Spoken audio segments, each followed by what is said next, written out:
making the battery first. I will use this battery case that can fit up to 70 pieces of 18650 lithium-ion cells.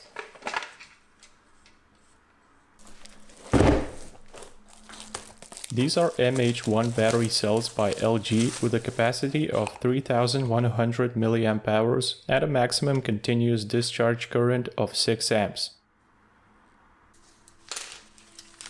Before assembling the battery, I am applying these insulation rings on each cell's positive end for extra protection. This is an important step when building batteries to prevent any short circuits or damage to the cells while connecting them using a spot welder.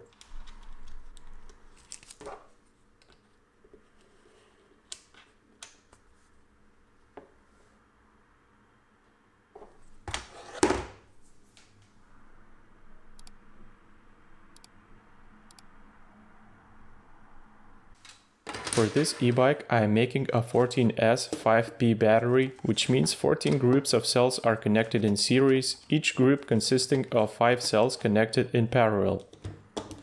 This configuration will result in a battery with a total voltage of 52 volts and a capacity of 15.5 amp hours or 806 watt hours in total.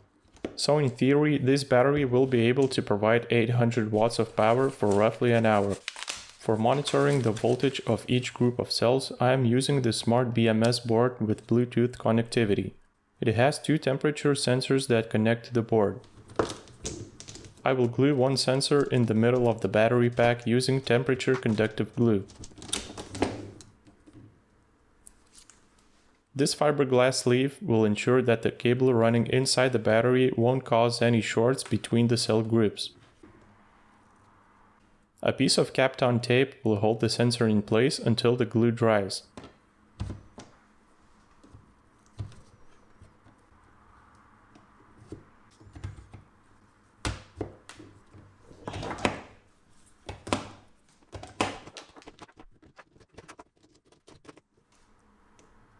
I glue the second temperature sensor to the positive end of the battery. With all the cells in place, I can press down the second half of the bracket.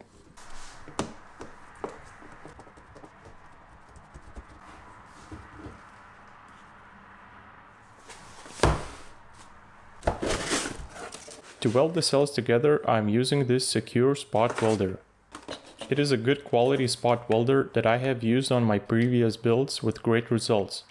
This spot welder is powered by a LiPo or a car battery, so I am using 2 LiPo batteries connected in parallel for more capacity and higher output current. Before making the welds on the battery pack, I always do a few test welds on dead batteries to see what weld pulse duration gives best results. I'm using a 6mm wide and 0.1mm thick pure nickel strip for the connections. With an 18 millisecond pulse, I am getting pretty good welds.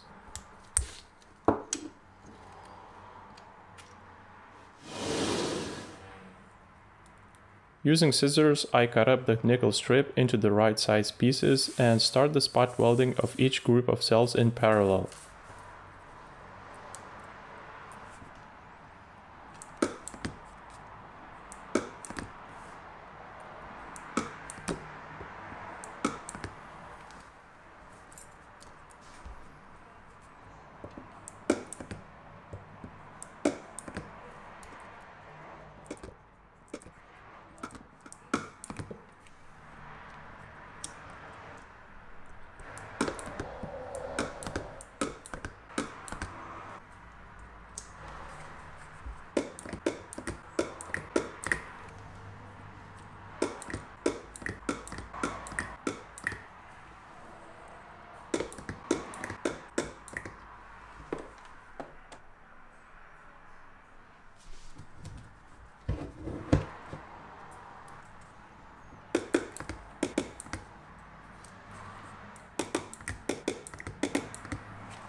With one side of parallel connections done, I repeat the same on the other side.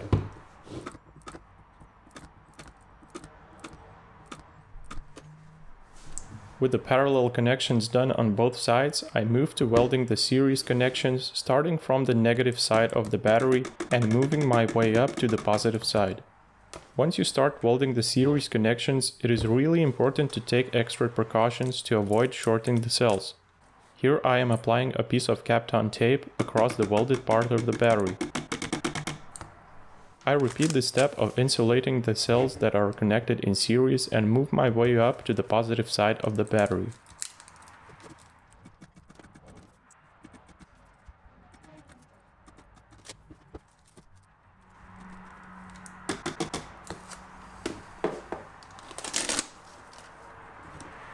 As the battery cells are now connected in parallel and series, I am welding these thin tabs on each cell group.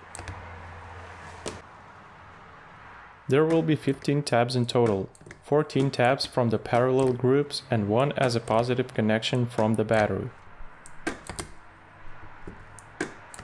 They will be used to safely solder the balance wires to the BMS board.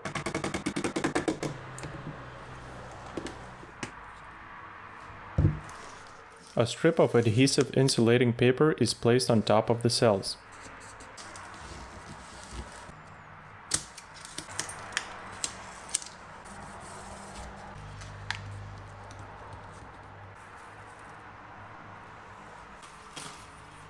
I now check the placement of the balance wires and solder each one to the corresponding group, starting with the black wire on the negative side of the battery.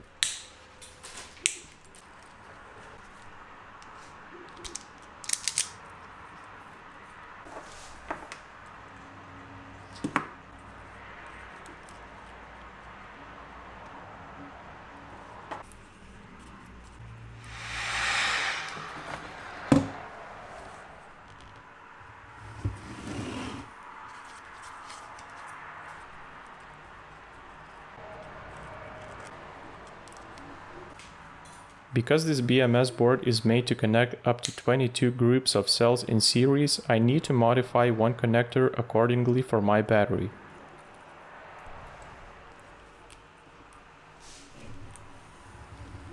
Once the balance wires are soldered to each cell group, I place a few strips of adhesive foam where the BMS board will be.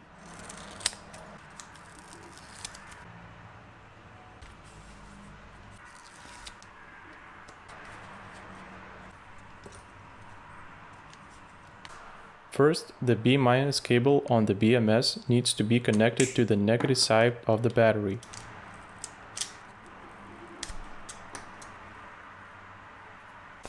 Once again, I protect the battery welds before doing any work that includes conductive tools or materials. Here I am welding a few pieces of nickel strip which will make a good connection to the B- cable.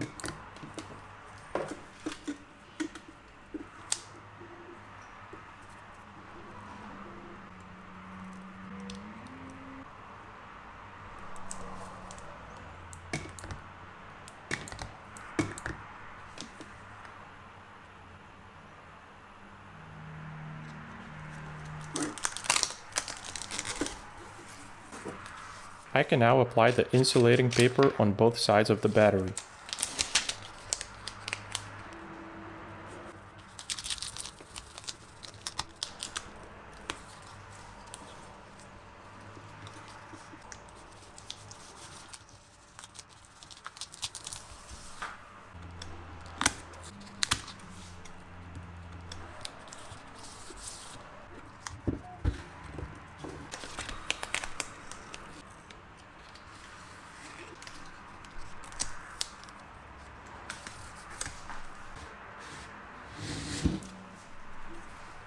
Because the battery case comes with a small charging port meant for small currents, I will replace it with this 3-pin charging port. I make the hole slightly bigger using a step drill bit and insert the charging connector with the wires already soldered.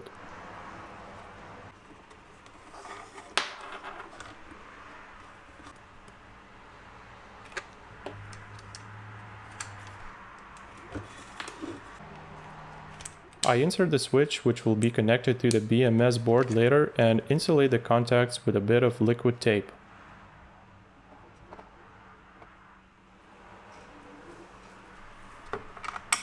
I now remove the power connector from the battery mount and solder wires to the negative and positive terminals.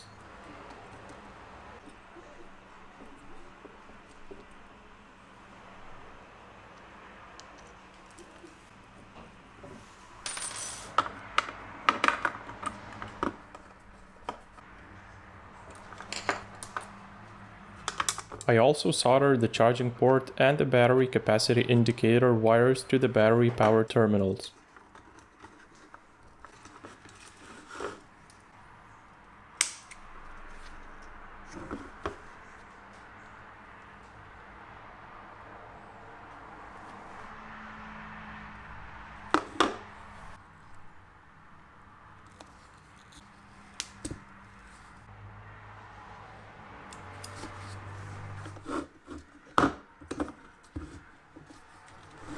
With the battery installed on the base, I connect the positive battery terminal to the power output terminal.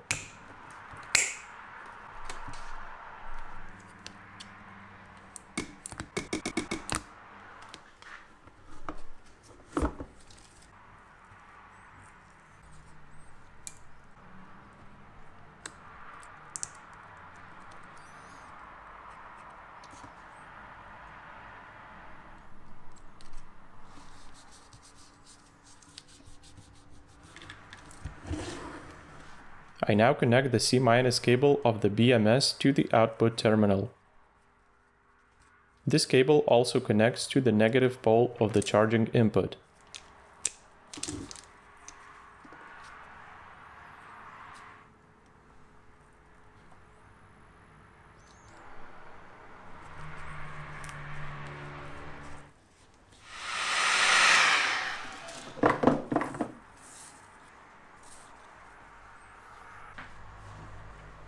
I am now connecting the switch wires to the BMS to act as a secondary on-off switch. I insert the temperature sensor plug and the balance wire connectors as well.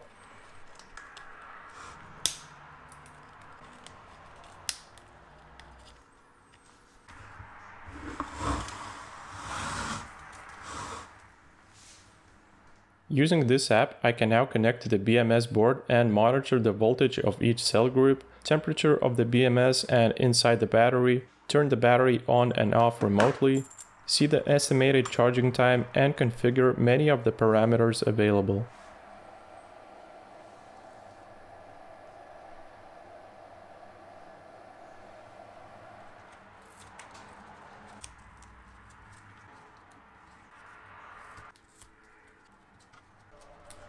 With all the cables secured, I install the top part of the case.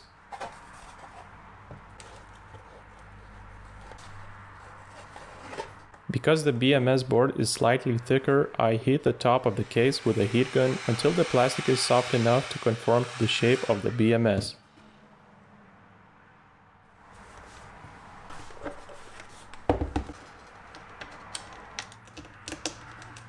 With the screws holding the two parts together, the battery is finished. Before moving on to the e-bike build, I would like to talk about this video sponsor, Himi.